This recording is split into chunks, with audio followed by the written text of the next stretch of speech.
আসসালামু আলাইকুম smart PCB repair. আজকে আমি আমাদের এসি পিসিবির এসি লিঙ্ক সার্কিট ডায়াগ্রাম নিয়ে কথা বলবো।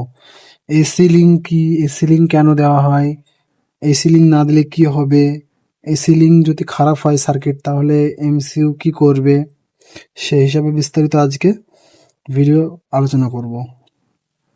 তো দেখো, এখানে আমাদের ব্রিজ রেকটিফায়ার ডায়োড, এখানে ডিসি হচ্ছে, এখানে মেন ফিল্টার 300 ভোল্ট হচ্ছে। তো এখানে এসি থেকে নেওয়া হয়েছে দুটো লাইন থেকে আর নিউট্রাল থেকে। এখানে চারটে 100K চারটে রেজিস্ট্যান্স আছে। এখানে কারেন্ট কমিয়ে দেওয়া হয়েছে, দুটো ডায়োড আছে, পজিটিভ অ্যালাউ করবে, নেগেটিভ অ্যালাউ করবে না। এখানে এসি লাইন আমাদের সাধারণত এরকম হয়ে থাকে।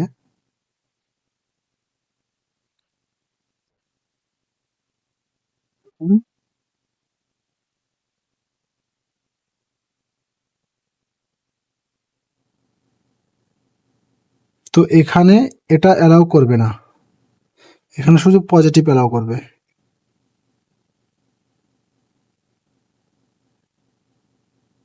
এখানেও সেম কন্ডিশন।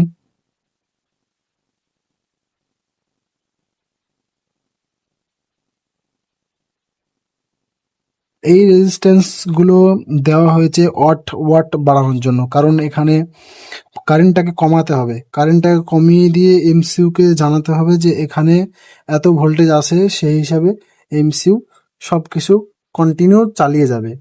তো এসি লিঙ্ক কেন দেওয়া হয়? এসি লিঙ্ক সাধারণত দেওয়া হয় এই জন্যই, এসি ভোল্টেজ কত আছে কিংবা বাড়ছে কি কমছে, ঠিকঠাক আছে কিনা, সেই জন্য আমাদের এসি লিঙ্ক সার্কিট বানানো থাকে।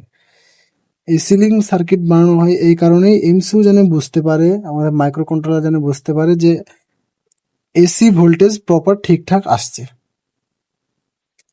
সেই কারণে আমাদের এসি যে লিমিটার, এসি যে আমার এসি লিঙ্ক সার্কিট যেটা থাকে, সেটা এমসিইউ কে জানানোর জন্য এসি লিঙ্ক সার্কিটটা সাধারণত ইউজ হয়। তো এখানে ভোল্টেজ তো কমিয়ে দেওয়া হয়েছে, এখানে কারেন্ট কমিয়ে দেওয়া হয়েছে। এখানে আস্তে আস্তে এই ভোল্টেজটা মোটামুটি তোমার ধরো এখানে 70 ভোল্টেজ হয়ে গেছে, ঠিক আছে, এখানে 70 ভোল্টেজ হয়ে গেছে, দুটো মিলে এখানে 70। এবার এখানে দেখো, এখানে কিন্তু ডিভাইডার হচ্ছে।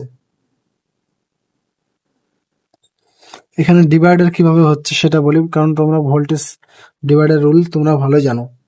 তো এখানে ভোল্টেজ ডিভাইডার কিভাবে হচ্ছে, এই দুটো কিন্তু প্যারালালে আছে, দেখো নেগেটিভ, এই দুটো প্যারালালে আছে। তো প্যারালালে আমাদের সূত্র কি সেটা আমি একবার এক্সপ্লেন করে দিই, সবারই ইয়াদ হয়ে যাবে তাহলে। প্যারালালের সূত্র হচ্ছে 1/R1, এটা যে কোনো R1 ধরতে পারি, R1 প্লাস 1/R2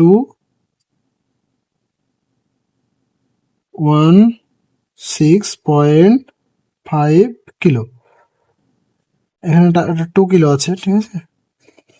তাহলে এটা যদি ফির আমাদের অ্যান্সার, ফির 1/1 অ্যান্সার,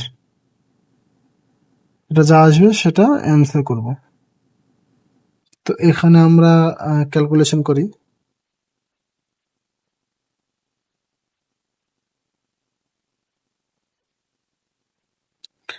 এখানে 1/R2 প্লাস 1/16.5, তো আমাদের অ্যান্সার আসলো কত? 0.056। তাহলে এটা অ্যান্সার।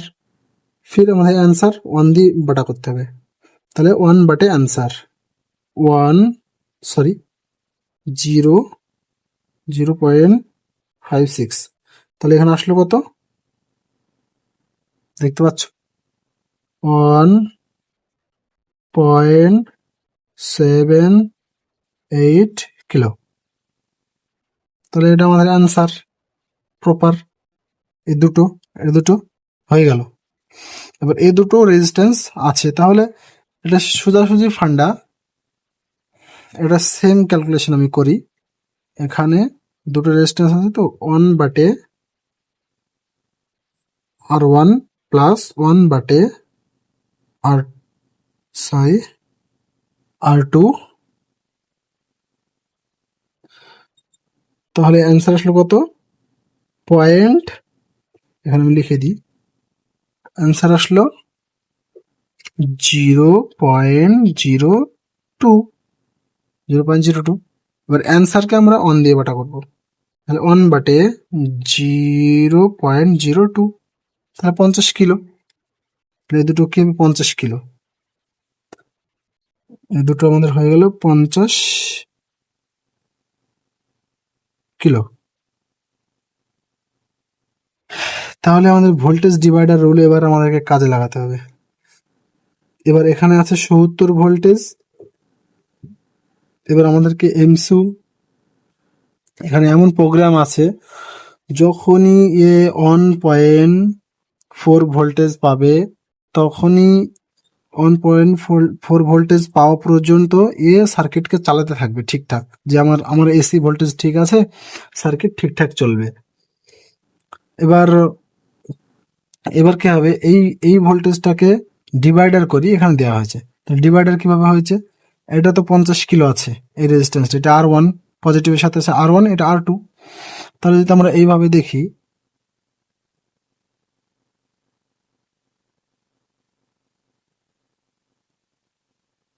এটা গ্রাউন্ড, এটা 70 ভোল্টেজটা এখানে আছে, 70 ভোল্টেজ এখানে আছে। তাহলে এখানে আমাদের আউটপুট আউটপুট আউটপুট আমাদের এত ভোল্টেজ এখানে আসা চাই। সেটা কিভাবে আসবে? এখানে R1 কত? আমাদের আছে R1 50 কিলো, আমরা দেখলাম এখানে 50 কিলো। তাহলে এখানে 50 কিলো। R2 কত? 1.78 কিলো। এবার আমাদের এই যে ডিভাইডার রুল সূত্র, এখানে আমি লিখি, ডিভাইডার সূত্র হচ্ছে আমাদের R2 বাটে R1 plus R2 multiply V in. ঠিক আছে, তাহলে আমরা এবার ক্যালকুলেট করে দেখব।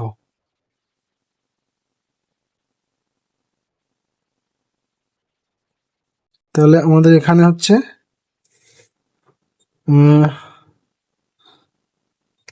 R2, আমাদের R2 বাটে R1 প্লাস R2, তো R2 কত?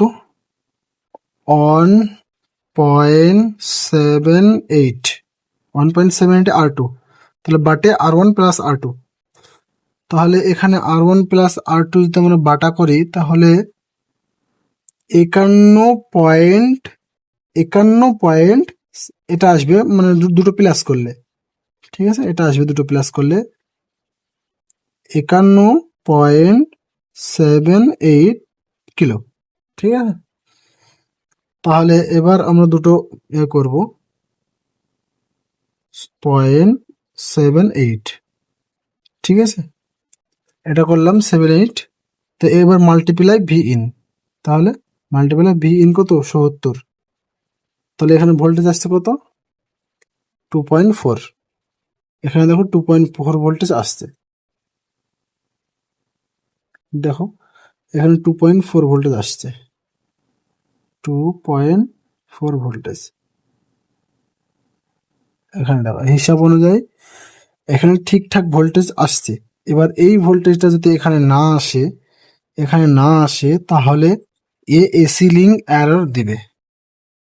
ঠিক আছে, এসি লিঙ্ক এরর দিবে। তাহলে আমাদের এসি লিঙ্ক সার্কিট কিভাবে কাজ করে, কেন দেওয়া হয়, সেটা আমরা বিস্তারিত জানলাম। এসি লিঙ্ক এরর তখনই দিবে যখন এই ভোল্টেজ ওভার ভোল্টেজ হবে, রেজিস্ট্যান্স খারাপ হয়ে যাবে, ভোল্টেজ আসবে না। এটাতে এমন প্রোগ্রাম করা আছে 2.4 ভোল্টেজ পর্যন্ত, কিংবা আর 2-1 যদি বেশি হয় এখানে, ঠিক আছে, 5 হয় 6 হয়, সেক্ষেত্রে এটা চালিয়ে নেবে। কিন্তু এখানে যদি দেখা যাচ্ছে, আমি তোমাকে একটা ক্যালকুলেশন করে দেখাচ্ছি, এখানে ধরো ভোল্টেজ আমাদের 100 চলে আসলো, ঠিক আছে, এখানে আমরা ভোল্টেজটা চেঞ্জ করে দেবো জাস্ট, আর কিছু করবো না। আমরা যেটা ভি ইন করেছি এটা 100 ভোল্ট করে দিলাম, ঠিক আছে। রেজিস্ট্যান্স তো সব সেম আছে, তাহলে আমাদের ভি ইনটা দেখো 100 করে দিলাম। ধরো এখানে ভোল্টেজ বেরিয়ে গেল, এখানে 100 ভোল্টেজ চলে আসলো। দেখো 100 ভোল্টেজ করে দিলাম যখন এখনই, তখন এখানে কত ভোল্টেজ হলো? 3.4। এ তখনই শাটডাউন করে দিবে, প্রতিটা সিগন্যাল শাটডাউন করবে। কেন? এখানে বেশি ভোল্টেজ চলে এসছে, মানে এখানে এখানে কোনো গন্ডগোল হয়েছে। এবার ধরো এখানে বাই চান্স কম ভোল্টেজ আসছে, তাহলে এখানে কম ভোল্টেজ আসবে। এখানে ধরো বাই চান্স 30 ভোল্টেজ থেকে 40 ভোল্টেজ আসছে, তো আমি এখানে দেখি 40 ভোল্টেজ দেখি, তো এখানে দেখি 40 ভোল্টেজ আসছে, তাহলে এখানে কত? 1.3 ভোল্ট। তাহলে এখানে শাট ডাউন করে দিবে। রেজিস্ট্যান্স সেম আছে আমাদের, শুধু এখানকার ভোল্টেজটা আমরা পাল্টাচ্ছি, এটা ভি ইন যেটা আছে। তাহলে এই সিলিং সম্বন্ধে কোশ্চেন যদি থাকে তো করতে পারেন। আমি ইনশাল্লাহ যতটুকু পেরেছি আমি এই সিলিং এক্সপ্লেন করার চেষ্টা করেছি, ঠিক আছে। তো এখানে ভোল্টেজ থাকা চাই 2.4 ভোল্ট, ঠিক আছে। ভোল্টেজ ভোল্টেজ থাকা চাই। তো এই হলো আজকের ভিডিও। যদি তোমরা এটা স্ক্রিনশট নিতে চাও তো নিয়ে নিও, আর ভিডিওটা কেমন লাগলো সেটা জানাও, হ্যাঁ। আর একটা কথা বলতে ভুলে গেছিলাম, এই ডায়োড আসলে সেফটি হিসাবে থাকে, যে এখানে কোনো হাই ভোল্টেজ যদি চলে আসে ব্যতিক্রম, তো এটা পজিটিভ দিকে এটা নেগেটিভ পাস করে দিবে। আর যদি নেগেটিভে কোনো প্রবলেম হয় তো নেগেটিভ এই সাইড দিয়ে চলে আসবে, এটা সেফটি হিসাবে, ঠিক আছে। এমসিইউ এদিকে যাতে দিবে না ভোল্টেজটা, পজিটিভ আসলে পাস করবে, নেগেটিভ আসলে পাস করবে, ঠিক আছে। তো এই হচ্ছে এই সিলিং সার্কিটের কাজ, তো বিস্তারিত আমি আলোচনা করে দিয়েছি।